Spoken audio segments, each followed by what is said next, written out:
Hello YouTubers, Alaska Prepper here. Happy Thursday to all of you. Hope to see you tomorrow during Friday's live stream, which will be at 2 p.m. Alaska time, 6 p.m. Eastern time. And let me thank Genesis Gold Group for sponsoring this video. So ladies and gentlemen, this is just a real world example. I could go through this article, but I have a whole bunch of articles to go over with you today. It's like a smorgasbord of articles of things that are going on that I found somewhat interesting to talk about. So we're just going to go through them quickly, but I will provide the link to every single article that I go over here with you all on a pinned comment of this video. So remember that the money that you put in the bank, once you deposit it in the bank, ladies and gentlemen, it's not technically and or legally yours. Can we say that it's lawfully yours? Absolutely it is. But the law has been changed when Glass-Steagall was gotten rid of, that says that the money that you now put in the bank as a depositor is not technically your money, and the bank can do with it what they want. They can invest it into the stock market, they can loan it out to high-risk loans, you know, like prime mortgage loans or subprime mortgage loans, and they can do whatever they want with it. So if you go to the bank one day to take money out and you realize that you can't, what are you going to do? What course of action do you have? It's not your money technically. Same thing that happened with these customers there. I saw a video where a guy was really upset and there was a line of people actually waiting to try to talk to someone. Unfortunately, there were no human beings to talk to. You'll remember when I said that one day, if we keep going down this road that we're going in, that someone's going to walk into a supermarket. There's not going to be any workers. All right, they're going to get their food, they're going to put it in their cart, they're going to walk out of the supermarket with the food in their cart, and their electronic wallet, their CBDC, is automatically going to be charged. There's going to be no one there for you to, if you have any grievance, there's going to be no one there for you to talk to. Same thing that happened in this bank. So I can't tell you what to do with your money, obviously, because this is the internet and I'm not a financial advisor. However, what I like to do is I like to make sure that I have at least, if I can and if you can.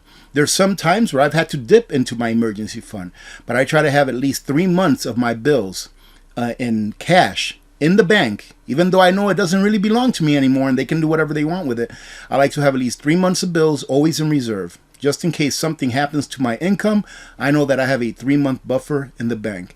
And I also like to have 3 months of bills in a liquid form, i.e. cash, somewhere that I can get to it quickly so that I can go ahead and pay for things that I need to live on in cash if the banking system, for whatever reason, goes down. Thank you, Genesis Gold Group, for sponsoring this video. Ladies and gentlemen, I've received several emails in the past asking me what I would do if I had a 401k or an IRA that I wanted to protect against the inflationary forces that we've experienced and are experiencing now. I'm not a financial advisor, but the folks at Genesis Gold Group specialize in helping those who want to diversify their excess wealth by converting their fiat currency retirement plans into a plan that is backed by real money. So if you're in a position where you are wondering what you can do in order to diversify or insulate your wealth against what I like to call the inferno of inflation, give Genesis Gold Group a call and they can provide you with the information that you need in order to make an educated decision. Once again, thank you very much, Genesis Gold Group, for sponsoring this video. We have some good news, ladies and gentlemen, and this is very good news. I hope that this keeps up. Soaring production will keep natural gas prices in check, says the EIA. That is a good thing. Hopefully, we'll continue to produce more and more gas so that we can keep the prices down. Hopefully, we'll get some kind of a respite. And also, our brothers and sisters over across the pond in the EU will get somewhat of a respite from these high prices. However, I think they're going to stay higher than what they were before. Remember that I tell you that inflation is going to continue to go up. So if you get a respite in the rate of inflation going up, meaning how fast things are going up in price, that we will still have inflation just at a lower rate. So what am I saying with this is that you should stock up on the things that you need now. Get them now, make sure that you have them, because you have absolutely no control over how high the inflation rate will be next month or how low. So if you have it now, you're going to be assured to have what you need now at today's prices. Because one thing that we've been taught over the past several decades is that prices only go up, ladies and gentlemen. Sure, there may be a little bit of a dip here and there, and if you want to try to time those dips, that's up to you. I rather cost dollar average into my food, just like I cost dollar average into my metals that I purchase. One of the things that I've talked about here about what we've been going through in the last 2 or 3 years with this health crisis is that it was being used as one of the biggest wealth transfers from the poor or working class to the rich in the history of mankind. The richest 1% of people amassed almost 2/3 of new wealth created in the last 2 years, Oxfam says. Over the last 2 years, the richest 1% of people have accumulated close to 2/3 of all new wealth created around the world. I'm not going to go ahead and go through the numbers with you, but I'm going to tell you why it is that they have. It's because, ladies and gentlemen, this is how inflation works. If you work for a dollar bill, all right, if you are a working person, if you are living via a wage or a salary, you are a working person. That means that inflation is against you. If you are a person that's wealthy and you own assets, it means that inflation works for you. So if you're rich and you own assets, inflation works for you. If you're a working person or a salary earner, inflation works against you. I hope I didn't say that it works for you in the beginning, but inflation will work against you. And I'm going to give you a perfect example of that. So for example, here I have a number 10 can of Nutrient Survival egg powder. When I purchased this, it was about $45, something like a year and a half ago or so. It was like $45, $47, something like that. That's what this cost when I purchased it about a year and a half ago. And then what's happened for the last year and a half or so? We've had real high inflation. Well, inflation in this case for me was a good thing because I put my money into an asset. This is an asset. This is something that will go up with inflation. Whereas now, if you would have held on to that $47, or if I would have held on to that $47 that I paid to buy this a year and a half ago, I wouldn't even be able to afford this today. Because today I think these things are like almost $100. That is how the rich stay rich and the poor get poor through inflation. Because the rich, believe it or not, all of these people that are saying tax the rich, tax the rich.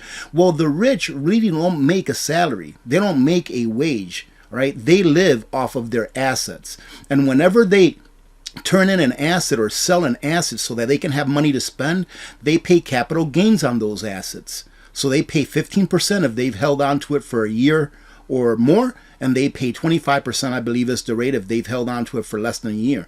So they don't really make a wage to be taxed. That's why no matter how many laws the government passes to tax the rich, they're not going to get taxed any more than what they already are, because they have their wealth in assets.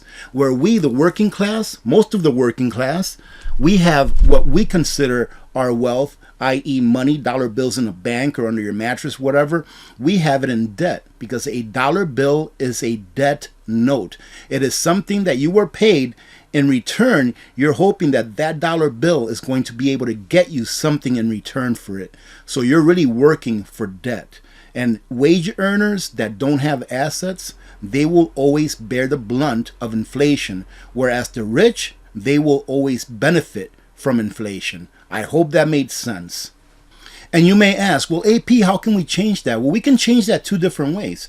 We can change that by going back to real money, to real sound money, because real sound money is an actual store of your labor. It's a store of value, meaning that if you take what's gold nowadays? $2,000. Let's say gold is $2,000 today. If you take $2,000 today, right, and you buy an ounce of gold, then that ounce of gold is going to preserve the value of that $2,000 on what you could have spent it on today. So for example, if I can purchase 20 of these today with $2,000, and I don't want to because I have too much of it and I don't have anywhere else to store it, then I'll go buy an ounce of gold, right? For $2,000, let's say that's what it is. Well, 15 years from now, no matter what the price of this number 10 can of powdered eggs is, that same ounce of gold is going to be able to buy me 10 or 20 cans of powdered eggs. It's still going to buy me the same amount of powdered eggs that I would have been able to buy today with $2,000.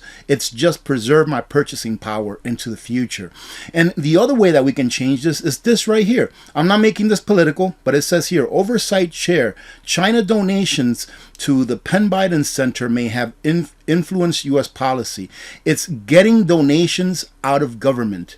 I actually would not mind some of my tax dollars going to a fund that equally distributes money to people that are running for office, like for the presidency, that equally distributes money to that so that they can campaign with that money instead of accepting donations.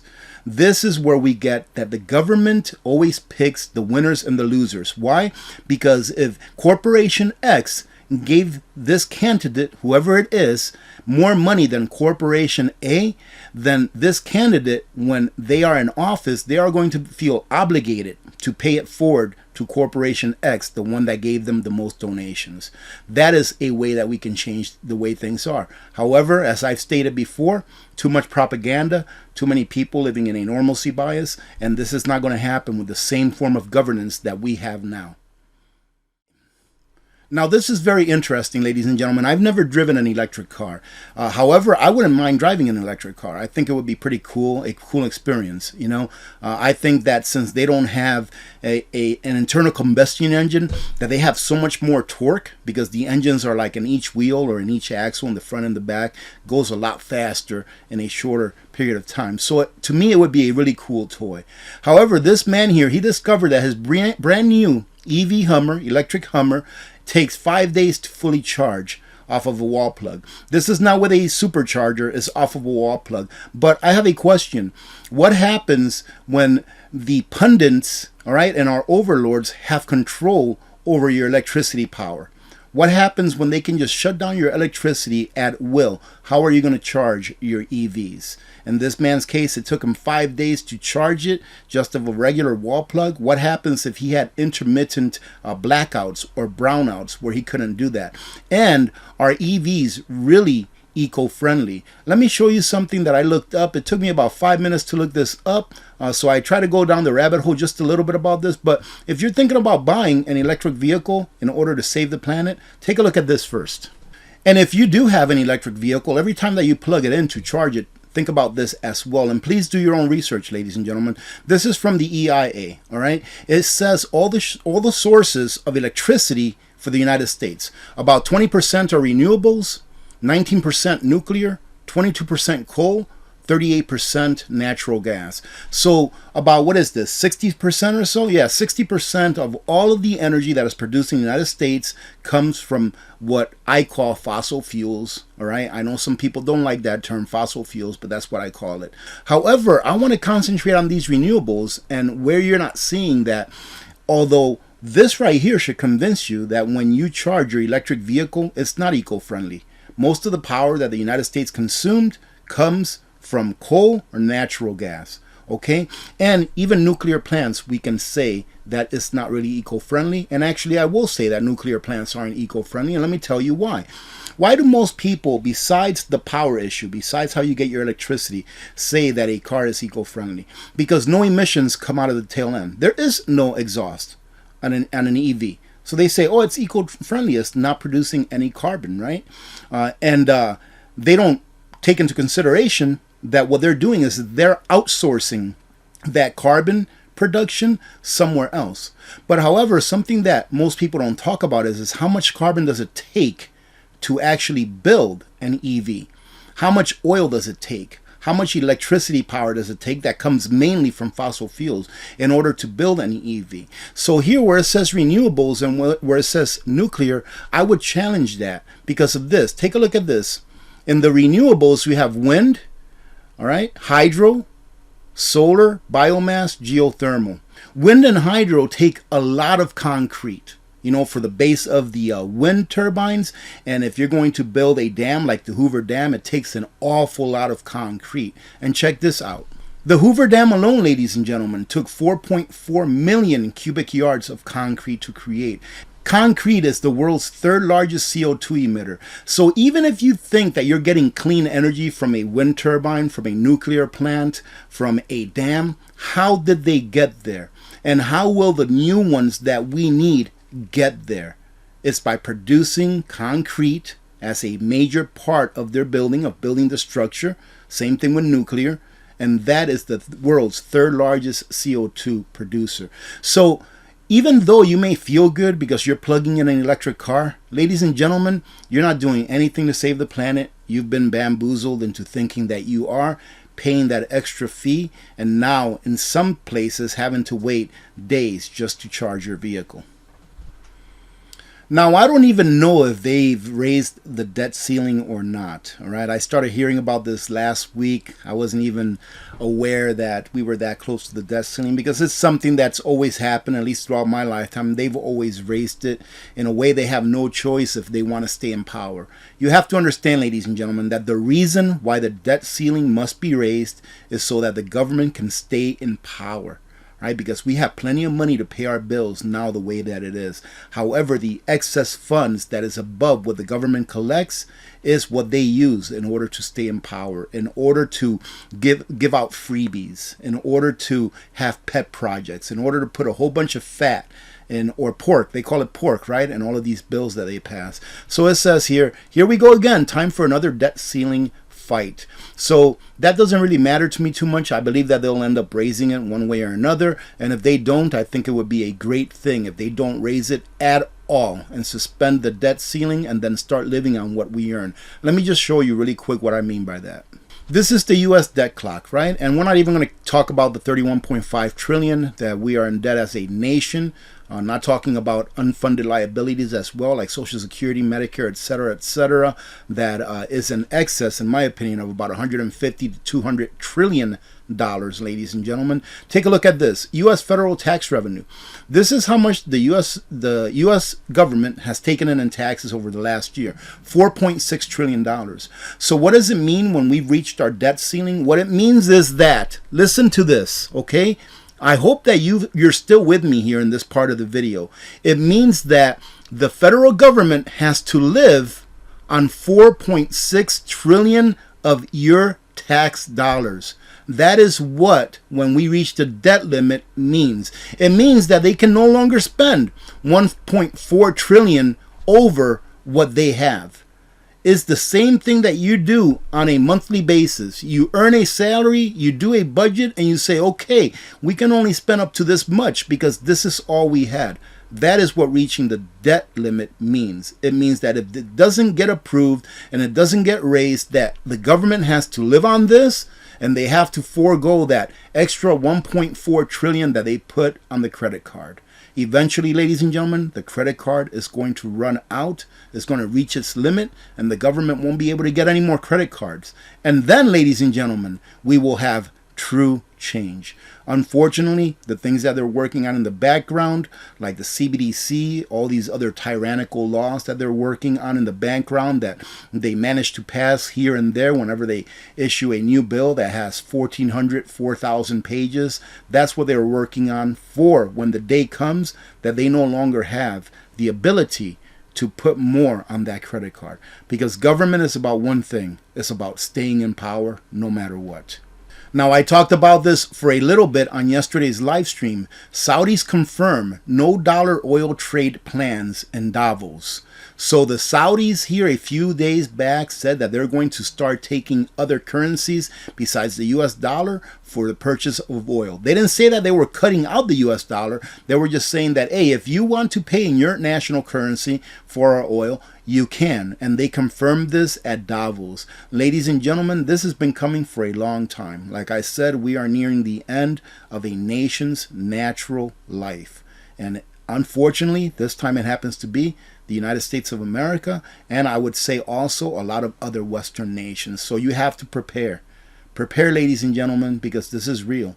I'm not saying that tomorrow the world is going to end. The world is not going to end for a very long time, depending who you listen to, of course. But in my opinion, the world is not going to end for a very long time. However, the way that we live today is going to be 100% different in the next 10 years on how we live our lives then. And now you have time to prepare. you can actually get ready for that transition, because the transition is going to happen whether we want it or not. This is a very interesting article because I would really like to track and see what happens if this passes.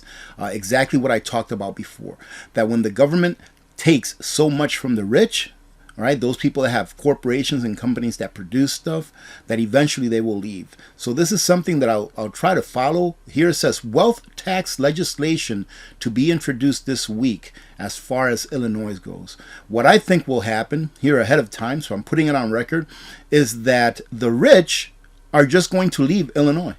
That big corporations are just going to leave Illinois if this actually passes. So we'll see what happens with that. I hope that you enjoyed this little format today. I really didn't have an article that I looked at today that I thought was worth spending 15-20 minutes on. But all of these articles, in my opinion, is something that you should look into. If you find them interesting, again, I'm going to go ahead and leave the link to all of these in a pinned comment under this video. Having said that, thank you very much for joining in. Hope to see you tomorrow during the live stream. And again, thank you very much to Genesis Gold Group for sponsoring this video. Have a great day, ladies and gentlemen. Remember to be good to each other. When good people do good things happen. Remember to reach one, teach one, and repeat. If we all did this, the world would be a better place, and you know that it will be a better place. Many blessings to all of you and your families. I'm Alaska Prepper. I'm out.